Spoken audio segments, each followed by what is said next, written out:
Shedeur Sanders showed me a lot in defeat. He showed me more in a 3 interception game than he did in a 3 touchdown, actually 4 touchdown game, 3 touchdowns thrown against the Titans.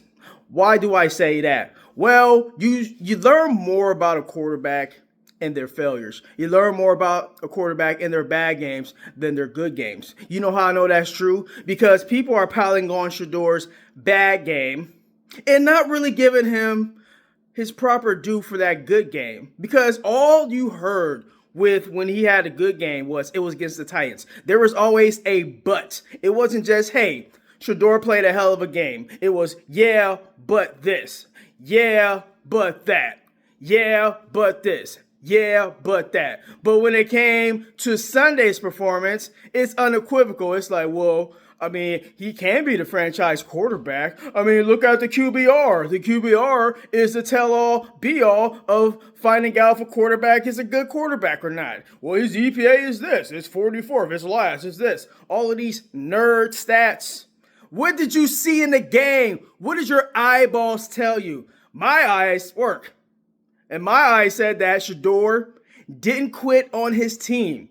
Kevin Stefanski, his head coach, checked out since the Las Vegas game. He's been checked out ever since he decided to give the game ball to Myles Garrett instead of Shedeur Sanders. That set a precedent to the locker room. Like, oh, this defense looked at that like, you're not going to give the game ball to a rookie that won their debut for the Cleveland Browns, which did not take place for 31 years? You're giving a game ball to Myles Garrett and you're shouting out Corey Bjork as the punter? Are you serious? Hey, guess what, Kevin? Defense ain't going to play for you now. And the defense has looked checked out. Kevin Stefanski, checked out. Multiple players on the offense, checked out. Jerry Jeudy, bum. So, how you going to properly evaluate Shedeur? We're going to get to 7 games, and you got a lame duck coach. You got a defense checked out. You got offensive players, booking reservations to Cancun. But Shedeur Sanders, he is going out there and he's putting his liveliness on the line, his health, and he's going out there performing admirably for being honest.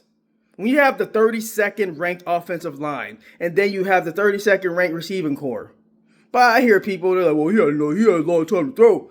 He still has a bad offensive line. Literally the worst offensive line. And literally the worst receiving core. He made magic happen in that Titans game. But, people, they want to say, oh, it's the Titans game. Shedeur showed me more in defeat than in victory. Well, more in defeat, the way he looked, than having the awesome game he had against the Titans. He lost both games. My fault about that.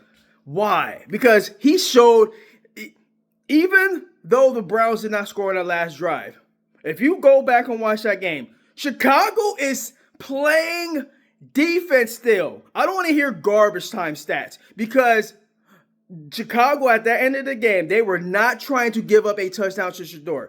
They respected Shedeur that much that they did not want him to go out and score. How many teams do that?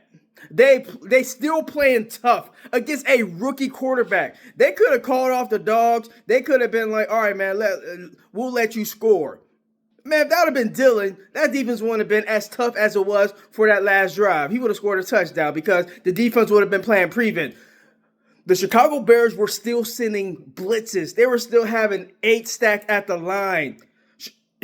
So I don't want to hear, oh, those completions were in garbage time. It wasn't. Tell that to the Chicago Bears that was garbage time. I could tell some of y'all just look at the stat sheet and y'all don't watch the game in its proper context. Y'all don't rewatch the game and y'all just look at the stat sheet like, oh, well, Shedeur was this. He had this many yards and he had 0 touchdowns, 3 interceptions. I guess he didn't have a good game. I mean, he didn't have a good game, but add some context to that. Hey, he had 3 interceptions, but one of those interceptions was a really bad gaffe by Jerry Jeudy. Also, hey, why don't you give some credit to the Chicago Bears defense? On one of the interceptions Shedeur threw, he was throwing I think a kind of flag route to Harold Fannin. The DB made an excellent play. Shedeur was slightly off. About a millisecond, about a half second off, tick off. But still a great play by the DB to intercept that one. He probably had one bad interception, but 3 are counted towards his tally, which is fine. Remember, he's in his 4th start, and this is his rookie campaign. So let's keep everything in its proper perspective. If you are ready to say that Shedeur Sanders isn't an NFL quarterback, or he can't be the QB1 for the Cleveland Browns next season in 2026, you are out your rabbit mind. What are you talking about? It's the Cleveland Browns, a team that's won 3 games last year and 3 games this year. And Shedeur, he has one of those wins. So every quarterback the Browns have fallen to this year has to have 1 win. So let's keep everything in its proper perspective. Remember, this was the same group of jokesters. Andrew Berry, Kevin Stefanski, that told us that Shedeur Sanders was worse than Dylan Gabriel, Kenny Pickett, and Joe Flacco. Just remember that. Just keep that in mind when you're trying to dog and evaluate Shedeur Sanders. Just remember, he's dealing with a lot of incompetency from my Cleveland Browns. I hate to say that about my Cleveland Browns, but it's just true. But yeah, Shedeur showed me a lot. He showed me that he did not quit on his team, where his coach is trying to quit on him.